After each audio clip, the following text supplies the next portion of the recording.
कागजात दिखाइए, पैसा लेकर जाइए, ये बात कहना है निर्मला सीतारमण का और उनके लिए कहना है जिनका पैसा सहारा में फंसा हुआ है। उन्होंने कहा कि हमने एक एक बार नहीं दो दो बार अपील की है, कोर्ट में जाकर खुद जनता से कहा है कि आइए और पैसा ले जाइए। जिन जिन लोगों ने अपील की है हम सभी को पैसा लौटा चुके हैं, सभी को पैसा चुका चुके हैं, और बाकी जिन्होंने अपील नहीं की वो जाने। इस तरीके की बात आज संसद में कही गई जब निर्मला सीतारमण जी से पूछा गया कि सहारा का पैसा कहां गया, जिन जिन लोगों ने निवेश किया है उनका क्या। इस तरीके के सवाल पर यह भी पूछा गया कि जो आपका पोर्टल है वो शिकायतों को एक्सेप्ट नहीं कर रहा है क्योंकि कागजात पूरे नहीं हैं। और एक सवाल और पूछा गया कि जिन लोगों ने एजेंट के माध्यम से सहारा में पैसा लगाया था उसका क्या। इस सब का जवाब निर्मला सीतारमण ने क्या दिया है ये वीडियो में आप आगे देखिए। ये गलतफहमी इस माननीय सदस्य से कोई भी बाहर जाकर के ये ना बोले सरकार पैसा नहीं दे रही है। सरकार हाथ जोड़ करके बुला रहे हैं, लोग प्लीज आइए, आपके कागजात के साथ हम पैसा देने के लिए तैयार है, आप भी ले आइए, हम देंगे।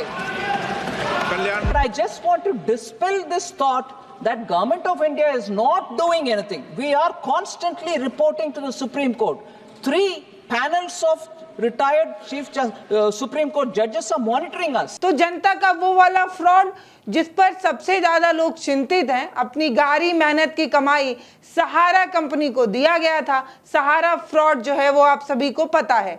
पूरी कहानी बताने से पहले मैं आपको यही बता देती हूं कि जब आज संसद के प्रश्नकाल में सहारा फ्रॉड पर चर्चा हुई तो वित्त राज्य मंत्री से लेकर केंद्रीय राज्य मंत्री तक को बोलना पड़ गया। और उन्होंने क्या कुछ कहा है ये मैं आपको बताती हूँ, लेकिन सबसे पहले मैं आपको बता दूं कि राजस्थान के सीकर से जो सांसद हैं उन्होंने ये सवाल उठाया था और सवाल में उन्होंने यही पूछा था कि सहारा का और पीएससीएल का ये जो पैसा है, जो निवेशकों ने अपना पैसा उसमें लगाया था, उसमें कितना पैसा निवेश हुआ था और कितना अभी तक रिफंड हो चुका है, इसकी जानकारी जो है वो आप हमें दें। इस तरीके की बात उन्होंने कही। उसके बाद उन्होंने आगे बताया कि 15,000 करोड़ से ज़्यादा जमा हुआ था और 128 करोड़ ही क्यों दिया गया, इस तरीके की बात कह रहे हैं। जब हज़ारों में था तो आपने इसको इतने कम संख्या में लोगों को रिफंड क्यों किया, बाकी का पैसा कहाँ गया, इस तरीके की बात जब राजस्थान के सीकर से सांसद जब ये सवाल पूछते हैं तो वित्त राज्य मंत्री इसका जवाब देने आते हैं। वित्त राज्य मंत्री पंकज चौधरी जो हैं वो इसका जवाब देते नजर आते हैं और जवाब की सफाई में वो ये कहते हैं कि 17,000 के करीब लोगों ने जो है इसका आवेदन किया था और जिन जिन लोगों ने आवेदन किया था हमने सबको पैसा दिया है। 138 करोड़ के आसपास हमने जो है वो पैसा दे दिया है। और इसमें आगे पंकज चौधरी ये कहते नजर आते हैं कि सरकार ने खुद कोर्ट में जाकर अपील की थी, हाथ जोड़कर अपील की थी कि जिन जिन का पैसा फंसा हुआ है वो पैसा अपना आए और ले जाएं। इस तरीके की बात पंकज चौधरी जो है वो करते हैं। अब इतनी सी बात थी, इस पर बीजेपी के खुद के अपने सांसद जो हैं वो खड़े होते हैं और अपनी ही सरकार से सवाल पूछते नजर आते हैं।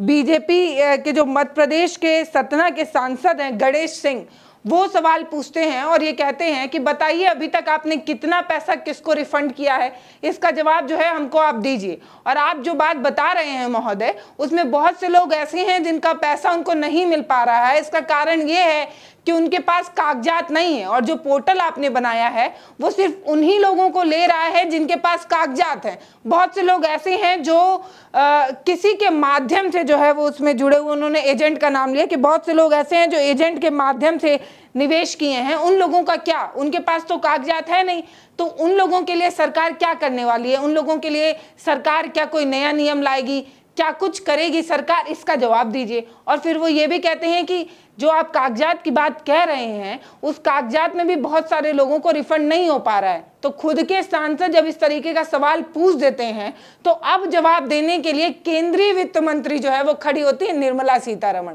तो निर्मला सीतारमण जब खड़ी होती हैं तो खड़े होकर सबसे पहले वो यही बात बताती हैं कि हमने जो है 138 करोड़ जो लोग हैं उन्होंने क्लेम किया था और हमने सबका पैसा जो है वो दे दिया है और जितना पैसा हमें मिला है वो सब नहीं देना है। इस तरीके की बात निर्मला सीतारमण ने कही। क्या कुछ उन्होंने कहा वीडियो क्लिप में आपने देखा। तो वित्त मंत्री जो है वो बार बार सवाल पूछे जाने पर थोड़ा सा नाराज होती हैं और ये कहती हैं कि हम ही से सवाल क्यों पूछ रहे हैं, जाके कोर्ट से सवाल पूछिए, कोर्ट से पूछिए, कोर्ट आपको बताएगी। हर सवाल का जवाब हम क्यों दें, इस तरीके की बात क्या हम ही क्यों दें, निर्मला सीतारमण कहती नजर आती हैं। और ये कहती हैं कि हम तो तभी से कह रहे हैं, हाथ जोड़कर कह रहे हैं कि कागज लेकर आइए और अपना पैसा ले जाइए। हमारे निवेदन पर भी लोग जो है वो कागज लेकर आ ही नहीं रहे हैं, हम पैसा कैसे दें, इस तरीके की बात निर्मला सीतारमण कहती हैं। बाकी वो वाला सवाल अभी भी बाकी रह गया है जिस पर ये उनसे पूछा गया था कि जिनके पास कागजात नहीं होंगे उनका क्या, तो इसका जवाब निर्मला सीतारमण कहती हैं कि कोई गाइडलाइन सरकार नहीं बनाती है, कोर्ट जो तय करेगी उस आधार पर जो है वो हम काम करेंगे। इस तरीके की बात निर्मला सीतारमण कहते हुए नजर आती हैं। बाकी सीधा सीधा उनका यही कहना है कि आप कागजात दिखाइए, हम आपको पैसा दे देंगे। हमने खुद कोर्ट में जाकर जनता से अपील की है, एक एक बार नहीं दो दो बार की है, और हम बार बार जनता से ये कह रहे हैं कि कागजात लाइए और पैसा ले जाइए। जनता कागजात लेकर आ ही नहीं रही है तो हम पैसा दे नहीं पा रहे हैं। इस तरीके की बात वित्त मंत्री निर्मला सीतारमण ने कहा। बाकी आपको क्या लगता है, अगर आपका पैसा भी सहारा में फंसा हुआ है और आपने जो है अभी तक उनके पोर्टल पर एप्लीकेशन दे भी चुके हैं, अपने आवेदन में आपने बता भी दिया है कि महोदय हमारा पैसा फंसा हुआ है, हमको लौटा दीजिए, और आपको नहीं मिला है, तो कमेंट सेक्शन में लिखकर जरूर बताइएगा। और ये भी बताइएगा कि ये जो आज भी दांवपेच खेले जा रहे हैं, ये जो आज भी निवेश और लौटा देने की राहत की बात जो कही जा रही है, उस पर आपको कितना यकीन है, कमेंट सेक्शन में लिखकर जरूर बताइएगा। नमस्ते, मैं पल्लवी हूँ, आप भारत एक नई सोच देख रहे हैं।